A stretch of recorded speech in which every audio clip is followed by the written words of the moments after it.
Mwanadamu aliyezaliwa na mwanamke, siku zake za kuishi duniani si nyingi, na hata zikiwa nyingi basi zinakuwa zimejaa shida, tabu na mahangaiko. Hivi ndivyo tunakuletea taarifa fupi ya maisha ya mzee wetu Steven Mbuni, kama alivyoweza kuhitimisha kitabu chake hapa duniani na kufungua kurasa mpya huko patakatifu kwa Mungu Baba. Mimi ni Musa Njosa, the big one wa MCC, kuletea matangazo haya na habari kwa ufupi kuhusiana na safari ya mpendwa wetu, babu yetu, baba yetu, kaka yetu na vyote vile unavyoweza kumuita. Karibu sana uweze kujionea kile ambacho kilijiri. Siri ya Mungu, kazi yake Mungu haina makosa. Mipango yake Mungu haijua mwenyewe. Kazi yake haina makosa. Safari ya mpendwa wetu ilianzia katika kanisa la AICT Makongoro jijini Mwanza. Hapo ilifanyika ibada ya kuweza kuaga na baadaye mwili ulirejeshwa nyumbani maeneo ya Magomeni, Mwanza. Na baada ya hapo safari ya kuelekea kijijini kwao Nyahanga Magu katika kitongoji cha Galamgi. Hapo ndipo alipoweza kupumzishwa mpendwa wetu. Karibu uweze kupitia matukio katika safari hii. Dakika 3 baadaye, hakuna anayejua kitakachotokea. Moja baadaye, hakuna anayejua kitakachotokea. Ujanja wote wa mwanadamu ni kwa mambo ya jana na mambo yaliyopo. Jeuri yote ya mwanadamu ni kwa mambo yanayo onekana machoni. Utundu wote wa mwanadamu una mipaka yake, hauwezi kuvuka. Hata ukusanye matajiri wa dunia nzima, watembelee wanasayansi. Viongozi mbalimbali wa kanisa wakiwemo wachungaji wa injilisti na viongozi kutoka katika vyama mbalimbali vya siasa walifika katika ibada maalum ya kuaga na kumpumzisha mpendwa wetu katika kijiji cha Galamugi Nyahanga Magu. Hapa tunaye mchungaji John Masanyiwa kutoka pastoreti ya Kalangalala Diocese ya Geita. Yeye anatueleza nini asili ya kifo. Bwana Yesu asifiwe. Naitwa mchungaji John Simoni Masanyiwa, kanisa la African Church Tanzania, niko Geita. Tuko maeneo haya ya Galamugi ambayo tumekuja kwenye msiba wa wazee wawili walioitwa na Bwana. Mmoja aliyezaliwa mwaka 40 na mdogo wake aliyezaliwa mwaka 42. Wote ni watoto wa baba na mama mmoja, lakini Mungu aliwaita kwa siku tofauti na wamezikwa kwa siku moja. Lakini hili linaonyesha wazi tangu kwenye mwanzo kwamba Adamu alipotenda dhambi akaasi na kuacha kusikia sauti ya Mungu, Mungu aliamuru kufa. Katika bustani ya Edeni, Adamu na Hawa aliambiwa hakika atakufa.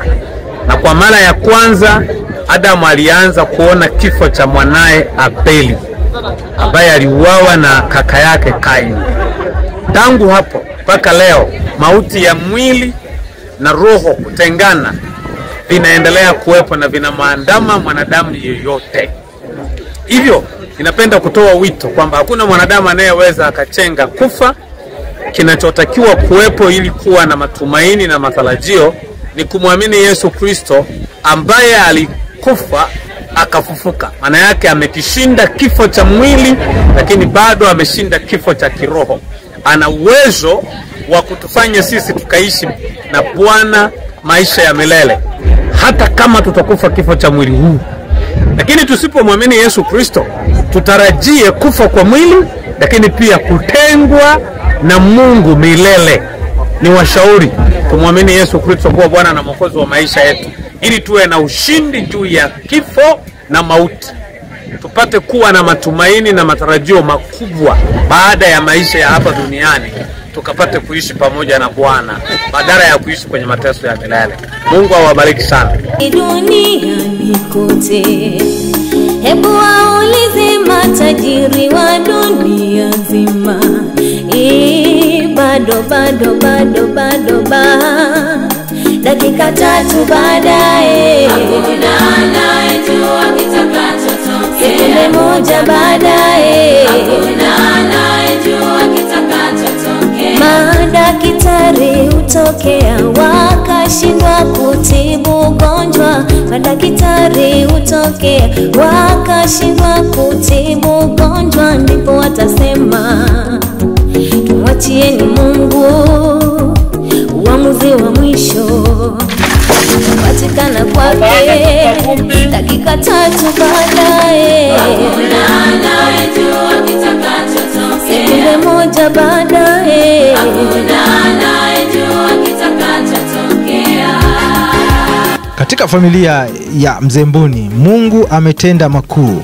Wanafamilia wakiongozwa na mama hawakusita kutoa shukrani kwa Mungu kwa kile ambacho kimeweza kutokea. Karibu na tuwasikilize. Yesu asifiwe.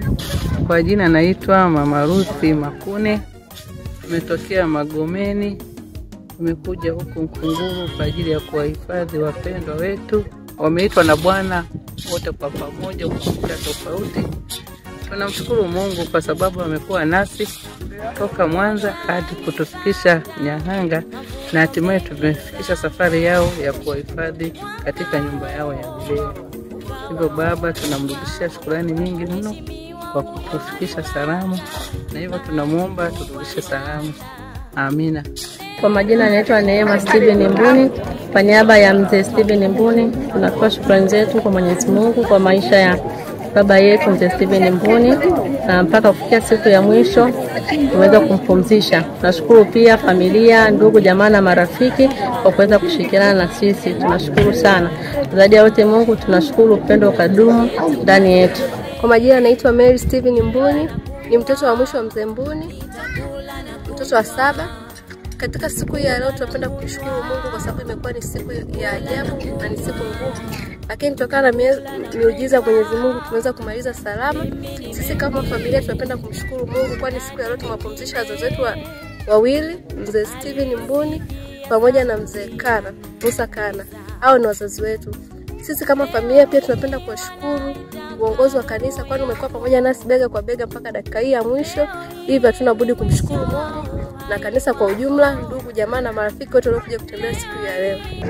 Naitwa John Steven Mbuni, mzaliwa wa kwanza wa ndugu Steven Lino Ngoro Mbuni. Sisi binafsi kama familia ya ndugu Steven Mbuni, lakini pia nikijumlisha familia ya ndugu Musa Monde Kana, tuna heshima kubwa kwa kanisa na shukrani kubwa kwa jinsi ambavyo kanisa limehusika moja kwa moja, mzengo nzima umehusika moja kwa moja, ndugu, jamii, marafiki wote ambao wameweza kusaidiana nasi katika kuwasindikiza wazazi wetu. Tunatoa shukrani kubwa kwa kanisa, tunatoa shukrani kubwa kwa Nzengo, tunatoa shukrani kubwa kwa Nzengo zote mbili, Chirumba pamoja na Garamugi. Lakini pia tunaendelea kutoa shukrani kwa ndugu, jamaa, marafiki, viongozi wa chama na serikali kwa jinsi ambavyo wanatusaidia. Hatuna cha kusema zaidi ya kushukuru na kuwatakia baraka za Mungu ziendelee kuwa pamoja nanyi nyote katika jina la Yesu. Amina.